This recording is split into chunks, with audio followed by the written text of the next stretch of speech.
Welcome to Pashua's Moment with Pastor Charles Kiyaga. Praise the Lord, brethren. I am here back again on our program called the Pashua's Moment. And as always, I'm your servant, Pastor Charles Kiyaga. And I want to bring you this voice that mobilizes you to seek God. I'm standing right here on this great site called Zion Pashua's Prayer Mountain, a mountain dedicated to the cause of seeking after God. And I encourage you to come down here, find your time and come. Set time aside to wait upon the Lord so that God will become your anchor, your strength, your source of everything. So I encourage you, turn this into your next home, your second home. Come here as often as you wish, because it is open out for you to come and wait upon God.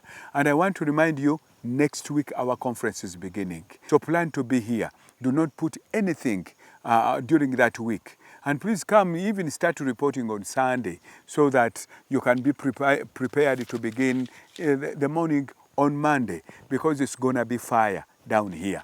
Remember, the theme of our conference this year is coming back to our Father, moving out from the prodigal life of self-seeking to a life that is seeking after God. And that life will turn your everything around and about you. You'll never be the same again. Like the prodigal son came back to his father, everything around him changed in a moment. He thought his father would be very hot and very upset because he wasted his life and wasted all his resources, but the father did not care about resources, about what is being spoiled, but he cared about the fact that the son had come back. Whatever has gone wrong, God is not going to be mad about us. He's just going to embrace us and welcome us back home to this journey, a new life that seeks after God. So I want us to go to the Word.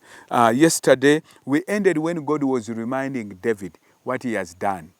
And I was telling you that whatever God has done in your life, you may forget, but God never forgets. You were a nobody. You wouldn't be what you are today, but God made it possible that you are what you are today. But many of us forget. And we tend to imagine God has forgotten. God never forgets. Now God was reminding David everything he has done. And he told him, I'm the one who moved you from being a shepherd to becoming king. I'm the one who has fought all your battles to get you to where you are. And I've given you a name, great name, like a name of the great ones of the earth, when you were nobody. God was reminding David, but David had acted properly. I tell you, you may pretend to forget, but God never forgets. How many of us have thought how far God has brought us, and we have wished to pay back God rightly? Many of us do not remember, but David did. And see what God continues to say. Verses 10, 1 Chronicles 17, verses 10. Since the time that I commanded judges to be over my people Israel, also I will subdue all your enemies. Furthermore, I tell you that the Lord will build you a house. So God was telling him what he has done before. But because David had acted rightly, God is telling him, I'm continuing to do. It is now me to build you a house. To build you a house. I will give you a name that will never die. I tell you, a good name is better than riches. Today, there is no king that has ever ruled Israel that has been as famous as David. And there will never be. There's even a city called the City of David today in Israel, because that man was unique. His heart was the heart of a pursuer, a person who runs, and who follows hard after God. And I pray that somebody out there will pick the spirit as the same spirit that was upon David.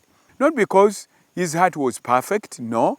David made mistakes. We do not have to be perfect, but love covers a multitude of sins. If we love God, it does not matter what has gone wrong.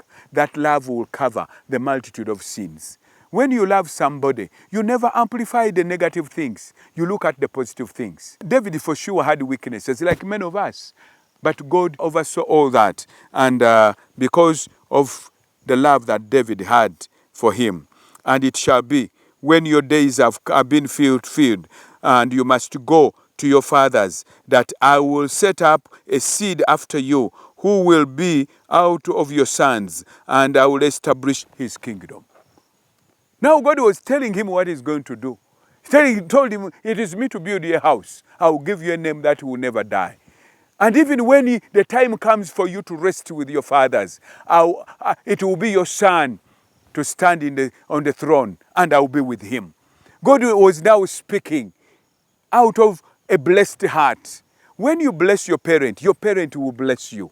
Even if he doesn't have anything, his words will bless you. When God speaks a word, it means more than anything.